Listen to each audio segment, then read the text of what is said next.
I mean, it's right there. It's literally the oldest trick in the book, Genesis chapter 3. Oh, that didn't land. Okay. Mark that out for later. All right. I did my first comedy bit that's recorded. I did another one 15 years ago that I'll talk about later, but I have to record this over again because there's no sound. Definitely going to check this in the future. I don't know why the clip has sound. I can't even adjust the sound. So something happened, so I'm recording it over again. Anyway, as you can tell there, not all the jokes landed, but I'm going to do a breakdown for each joke and how I would have done it differently, because what it takes to get good, even from the best, they all talk about it. They starved for, several years and did this every chance they could get, open mic night, etc. Something I'm not willing to do. I'm not willing to try that hard. It's either going to be funny or not. But I do think I could do this for fun. I'm willing to do it for fun, but I just don't have the iteration opportunities that I would normally have.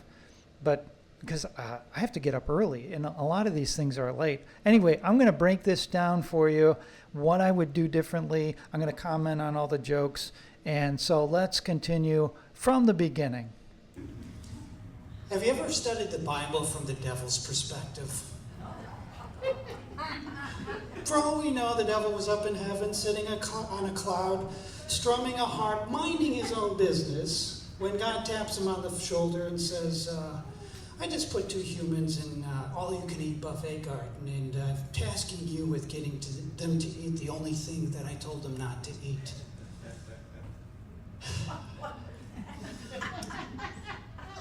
Now, as you could tell, I paused, not because it was a joke, but because I had to think of what I was going to say next, even though I had practiced this for every single day for 2 months.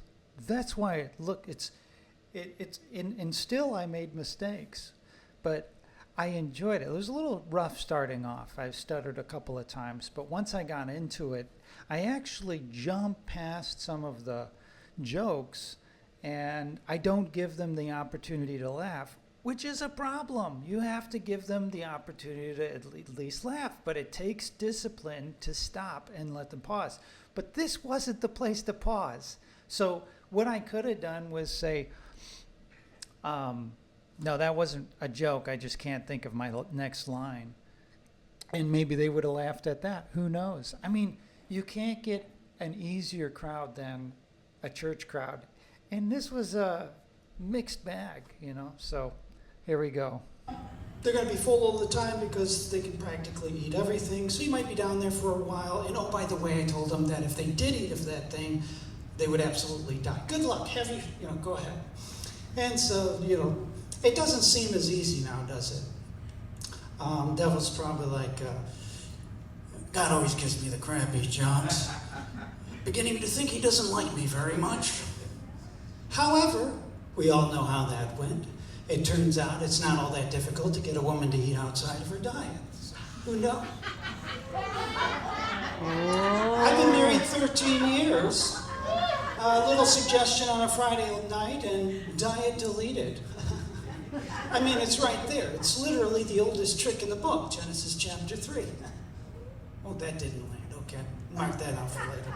All right. Now, here you see me, like I'm on a roll, I'm getting some laughs, and then boom, they don't laugh at the joke. And I'm like, I improvise a little bit. Oh, that didn't land. Okay, on to the next thing. So that's what it takes. Now, remember, this is the first time that I'm on camera doing this. I did this once, 15 years ago at a karaoke event, and nobody remembers it. I think my aunt Barbara laughed at one of my jokes. Very good courtesy laugh. I still remember that. Thank you, Barbara. So, let's continue, because I don't have any more thoughts other than that was my only improvisation there. But also, think about this. You got to know your audience. And something was telling me that I probably shouldn't have, jokes at the expense of womanhood when it's 85% women. Yeah, so I think I may have offended some people there. I don't know. It could just be me imagining things, but after having gone to church and everything. Yeah, it just didn't feel the same. And that just could be my own conscience. I don't know. But I deserve whatever. I don't know if I deserve that much. I mean, people should know me by now to know it's just a joke. But I also know that if it was like a woman up there making fun of men, yeah, I might not think it was funny either. I've got Adam jokes, but I didn't think they were as funny, but maybe they would have been as funny. All right, back to the show. Let's analyze this some more. So anyway, the devil gets good at his job, and a few chapters over, God's fed up with it. He's like, I'm losing this game, I'm going to start over. I can't really talk about the details. Little rated R, not really appropriate for church, what happened there in the flood, you know. So there's a lot I would do differently. This whole flood thing was a completely botched joke, and it doesn't really go with the flow. And as often as I practiced this and thought about it, I should have known. Now, my main priority was to keep it within 5 minutes, because the more I practiced this, the more I thought of, and I had to cut out what I thought might be the best jokes. That one should have been cut out, but how do you know until you do it? Now, I botched the joke, first of all, so it's not even in a place that could be funny. But it just doesn't fit at all, you know? So I'll tell you what else I would have done. So that I would cut out, but let's continue. But God gets another idea after a couple of thousand years, and he's like, hey, devil, I've got another job for you.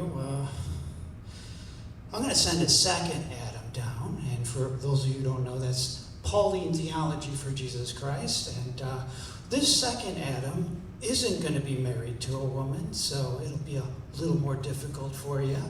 And so this is the second and last, I don't know what to call it, you know, maybe women offensive joke. But it's kind of funny that the second Adam doesn't fall and he's not married, but the first one does. I'm just saying, it's funny, okay? So I don't know if I didn't give them enough time to laugh on this one, or if it just by that time was like, okay, all right, retard. Anyway, let's continue. You got 3 tries, so the devil's like, I'm pretty good at my job, so I think I'm going to try to get this guy to do things nobody would ever be tempted to do. So the first one's a little iffy, though. He's like, hey, Jesus, you know, it's been 40 days since you ate anything. Anybody familiar with the temptations of Jesus? Okay. You could wait a few hours until this thing is over, or alternatively, there's these rocks you've been walking over. You can eat them. If you turn them into, I don't know, bread. Yeah. Now, as you can tell from my appearance, I'm a little selective as to what I eat. Rock bread, not on the list, you know. Probably too much gluten in there anyway. But I do wonder. And self-sabotage on that one. I didn't give them enough time to even laugh. But I do wonder, I cut in, before they have the opportunity. So, I don't know. It's not the funniest joke in the world, rock bread being one of them, but this is where I should have started the whole bit with the temptations of Jesus, and then added this whole bit, like 2.5 minute bit, that if the devil were to tempt me, which I might perform for you at the end of this thing if you stick around to watch. But let's continue. How this whole rock into bread thing works. Is it going to take a lot of effort to get a few pebbles into a handful of croutons? Or would it be better to focus all my attention on a large boulder and turn it into a gigantic loaf of bread? Eat it like they did on Honey, I Shrunk the Kids. Okay, here I give them an opportunity to laugh, and there was a courtesy laugh in there. Somebody helped me out there. It just wasn't funny. But how do you know? You know, how do you know if something's funny? Maybe I don't think, like some of these, I laughed when I thought of them. I'm like, oh man, this is great. I don't know if this was one of them. I just thought, like, handful of croutons, that's pretty funny. Large boulder having to do with Honey, I Shrunk the Kids, that might be funny to somebody. I'm supposed to read other people's minds and figure out what's funny to them. I don't know. You know, I guess that's the whole bit, is trying to figure out what's going to be funny to most people. But also, humor is subjective. So something might be funny to this group of people and a different thing to that. So you have different groups that might be laughing at different things. Or you could say, Scott, that just wasn't funny, dude. And I understand. But let's see your content there, bud. All right? But that doesn't work. So the devil has another brilliant idea. He's like, hey, Jesus, come over to the edge of this cliff here. You see that 200-foot drop? You want to jump, don't you, huh? Come on. You want to jump? I actually thought that by itself would be funny. Somebody would laugh. Like, you want to jump, don't you? As if that's tempting. Like, literally, this is in the Bible. The devil tempts him to jump off of a cliff. I'm sorry. I wouldn't be tempted to do that, okay? But I understand the whole point of the story and everything, but okay. Let's continue. Now I think I speak for all of us here when I say I think we would pass that test as well, you know. I mean, I know I would. I wouldn't go anywhere near the edge of the cliff. A gentle breeze in the wrong direction, and as light as I am, I'm a goner, okay? Okay, totally messed that joke up. I thought there would be some humor in there, you know, as Liza, the self-deprecating humor for fat people. I could do that for my thin self, you know, gentle breeze in the wrong direction and I'm a goner. But I got the whole order out of order, but it probably wasn't funny anyway. However, this next one made the whole bit worth it because I thought they would like this joke and I was absolutely right on it. I passed that test with so many flying colors, some might even consider me within the LGBT community. I'm just saying, not sure how that works. So that doesn't work. Maybe that there were just a few loud voices that made it sound great as a joke. It would have been nice if it was more like a dozen people laughing mildly, but you know, I'll take what I can get. Of course, it's you know, that's the perfect joke. Like, I'd pass that test with so many flying colors. Some might even consider me within the LGBT community. I'm just saying. So it's like, there's not really a link between those things. And so it's, I don't know, it's one of those things that's just intuitively funny. But I got a few very loud laughs out of that one. And that made me feel very good. So let's see how I wrap this thing up here. And the devil has his even better idea. He's like, hey, Jesus, he gets all grandiose, narcissistic, you know. He's like, Jesus, I've got an idea. Why don't you bow down and worship me? You want to worship me, don't you? Huh? Yeah? I'm like, what is wrong with this guy? Like, pretty sure I passed that test too, okay? There's a reason why Christianity is the #1 religion in the world, and Satanism, not even in the top 10, you know? We know who won that freaking contest, don't we, huh? Jesus won that contest hands down. Or, in his case, hands up. That's all I got time for. Thank you.